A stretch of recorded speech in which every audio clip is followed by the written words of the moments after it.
Welcome to BRK news. Liver health బాగాలేదని మనకు ఎలా తెలుస్తుంది? లివర్ చెడిపోతే ఎలాంటి లక్షణాలు కనిపిస్తాయి? సో లివర్ని శుభ్రపరచుకోవడం ఎలాగా? సో దీని గురించిన పూర్తి వివరాలు తెలుసుకుందాం. ఈరోజు మనతో పాటు ఉన్నారు ప్రముఖ liver specialist and liver transplant specialist doctor Kavya Dendukuri గారు.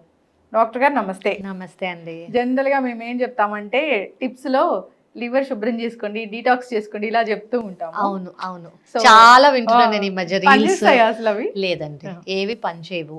ఒకటి మంచి డీటాక్స్ లివర్ కంటే ఏంటంటే మనం డీటెయిల్ గా తర్వాత మాట్లాడుకోవచ్చు, ఫాస్టింగ్. సో ఇంటర్మిటెంట్ ఫాస్టింగ్ మీరు వినే ఉంటారు. సో లివర్కి మంచి అంటే లివర్ చేసే పని నుంచి లివర్కి కొంచెం రెస్ట్ ఇవ్వటం అనమాట.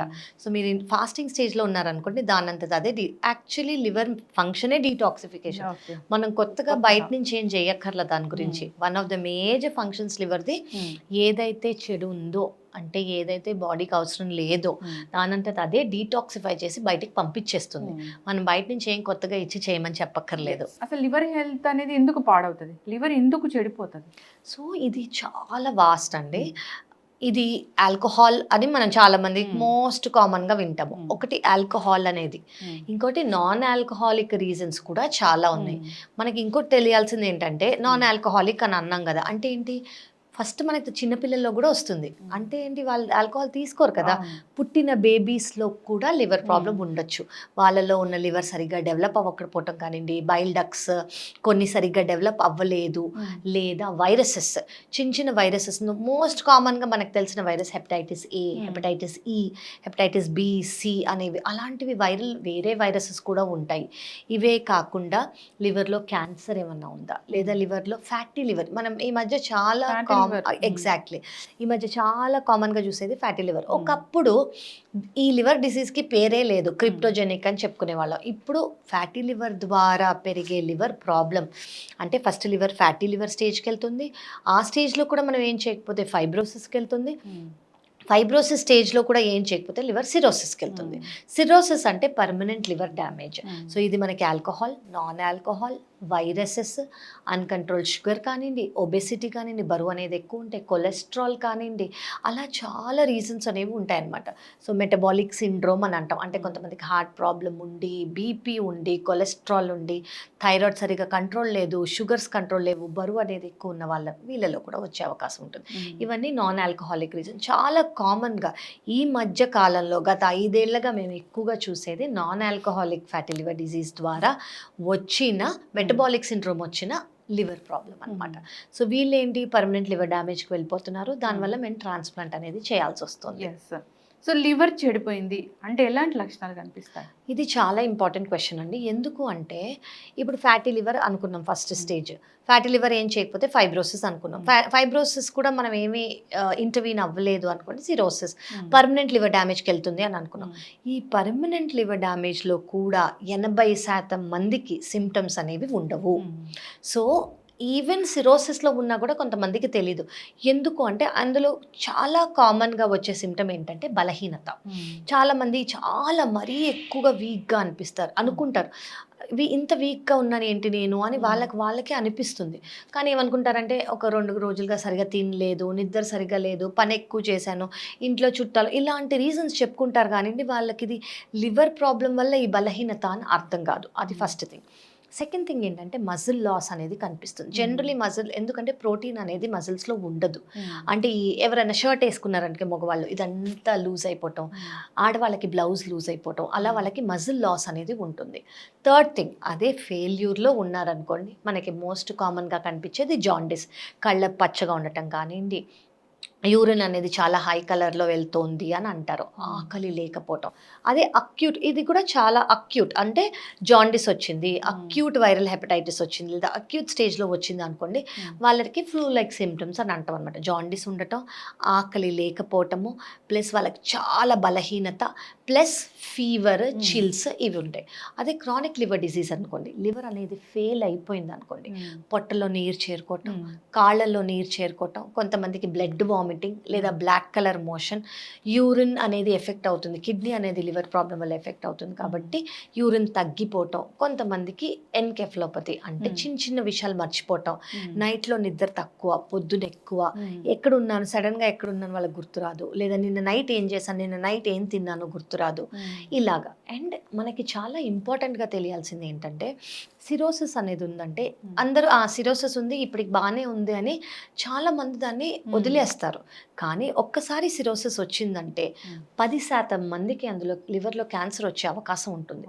సో ప్రతి 6 నెలలకి మీరు హెపటాలజిస్ట్ చూసి blood test, CT scan, endoscopy స్టేజ్ని బట్టి చేసుకోవటం life long is very very important. ఎందుకు 6 నెలలకు ఒకసారి చేసుకోవాలి అంటే, ఫర్ ఎగ్జాంపుల్ క్యాన్సరే ఉందనుకోండి, 6 నెలలకు ఒకసారి చేస్తే ఏమవుతుందంటే మనం అర్లీ స్టేజ్లో డిటెక్ట్ చేస్తాం దాన్ని అర్లీ స్టేజ్లో డిటెక్ట్ చేస్తే దానికి ఫుల్ ట్రీట్మెంట్ ఇస్తాం. అదే ఈ రోజు సిరోసిస్ డిటెక్ట్ అయింది, వాళ్ళు 3 ఏళ్ల తర్వాత వచ్చారనుకోండి, మధ్యలో ఎప్పుడైనా ట్యూమర్ వచ్చింది అనుకోండి, అది లివర్లోనే ఉంటే మనకు 100% ట్రీట్మెంట్ లివర్ ట్రాన్స్ప్లాంటో లేదా ఆ భాగమో తీసేసి మనం సర్జరీ చేయొచ్చు. కానీ లివర్ బయటికి స్ప్రెడ్ అయింది అనుకోండి, మనం ఫుల్ ట్రీట్మెంట్ ఇవ్వలేము. సో బేసికలీ సిమ్టమ్స్ ఏంటంటే 80% మందికి ఉండదు, కానీ కొంతమందికి బలహీనత, వెయిట్ లాస్, ఆకలి లేకపోవటం, జాండిస్, మరి ఫెయిల్యూర్ అయితే ఆ సిమ్టమ్స్ అనేవి ఉంటాయి. అసలు అంటే ఇప్పుడు ఒక ఏజ్ దాటింది, వాళ్ళు మీరు చెప్పిన ఆ 3 టెస్టులు చేయించుకోవాలంటే ఏ ఏజ్ దాటాక చేయించుకోవాలి? నేను ఏమంటానంటే వితౌట్ ఏజ్ అండి, ఎందుకంటే ఇప్పుడు మనకి ఫ్యాటీ లివర్ అనేది ఈ ఏజ్కే రావట్లేదు, మన లైఫ్ స్టైల్ ప్రాబ్లం అయిపోయింది. అది ఇంట్లో కూర్చుని వర్క్ ఫ్రమ్ హోమ్ కానివ్వండి, డైట్ అనేది చాలా ఈజీగా 1 క్లిక్లో దొరుకుతుంది కావచ్చు, మన లైఫ్ స్టైల్ అది ఆల్కహాల్ కానివ్వండి, పబ్బింగ్ కల్చర్ కానివ్వండి, నైట్ లైఫ్ కానివ్వండి, ఇవన్నీ చాలా ఎక్కువ అయిపోయాయి. సో ఈ ఏజ్ వాళ్ళే నేను అనట్లేదు, 1 ఇయర్కి ఒకసారి just normal liver function test, viral panel, ఒకసారి వైరల్ ప్యానెల్ చేశారు అది నెగిటివ్ వచ్చిందంటే మళ్ళీ చేయక్కర్లా, లివర్ ఫంక్షన్ టెస్ట్, అల్ట్రాసౌండ్ చేస్తే సరిపోతుంది. బేసిక్గా లివర్ ఎలా ఉందని మనకు అర్థమైపోతుంది ఈ పారామీటర్స్లో. మేమేం చేస్తామంటే ఫైబ్రో స్కాన్ అని కూడా చేస్తాం.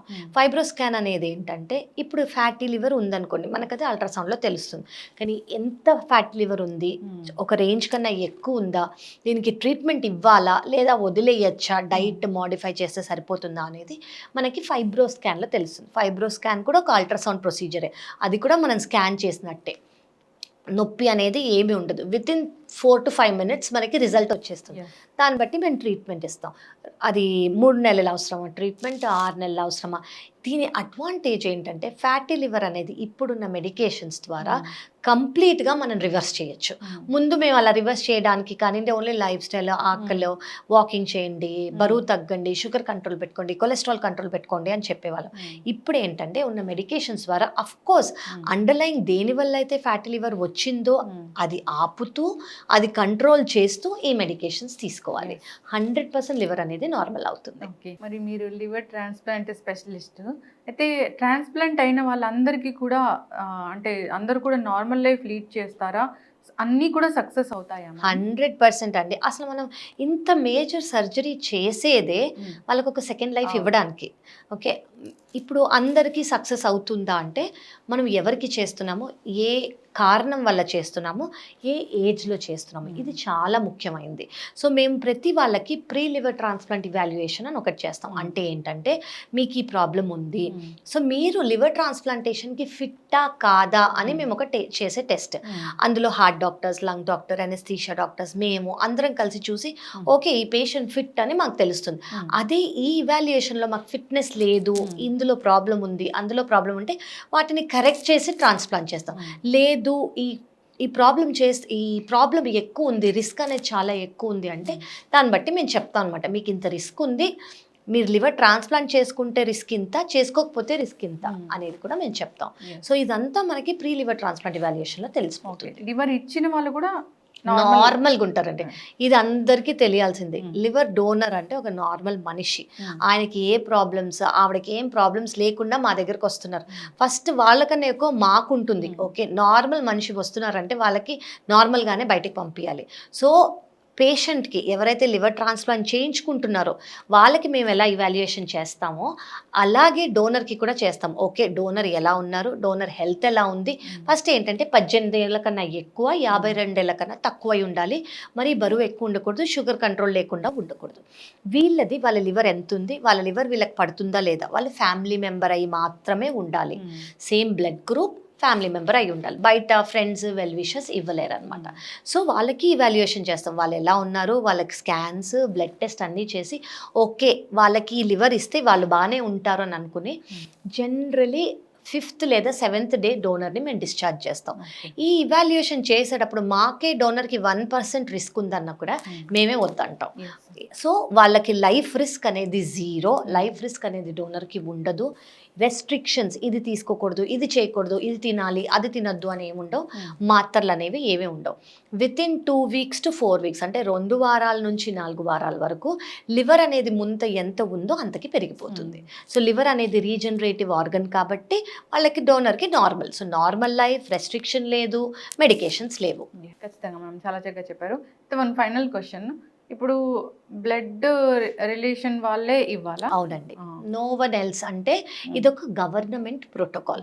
గవర్నమెంట్ ప్రోటోకాల్ ప్రకారం ఫ్యామిలీ డోనర్ అయి ఉండాలి, 18 ఏళ్ళ కన్నా ఎక్కువ అంటే మేజర్ అయి ఉండాలి, మన సర్జికల్ కాంప్లికేషన్స్ లేదా వేటివి రాకూడదు, యాక్సెప్ట్ అవ్వాలి డోనర్ బాగా. కాబట్టి 50 to 52కి మేము కట్ ఆఫ్ చేస్తామన్నమాట.